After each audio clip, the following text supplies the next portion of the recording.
Pembayaran ganti untung lahan warga terdampak proyek tol Indralaya Prabu Mulih.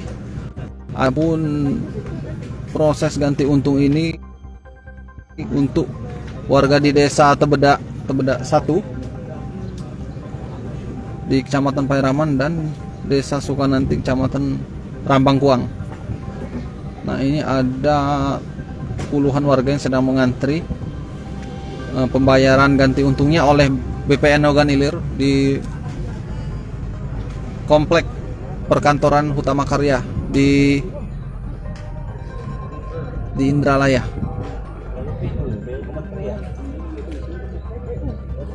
Pemberian ganti untungnya oleh Kementerian PUPR melalui BPN Ogan Ilir dan juga langsung oleh PUPR maksudnya.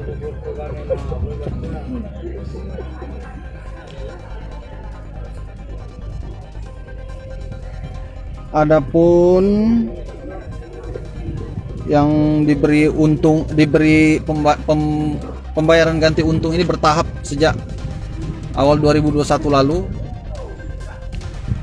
Sebenarnya di pembayaran untung ini untuk warga yang lahannya berada di zona 1 sampai zona 6 trase Indralaya Prabu Mulih sepanjang 64,8 km.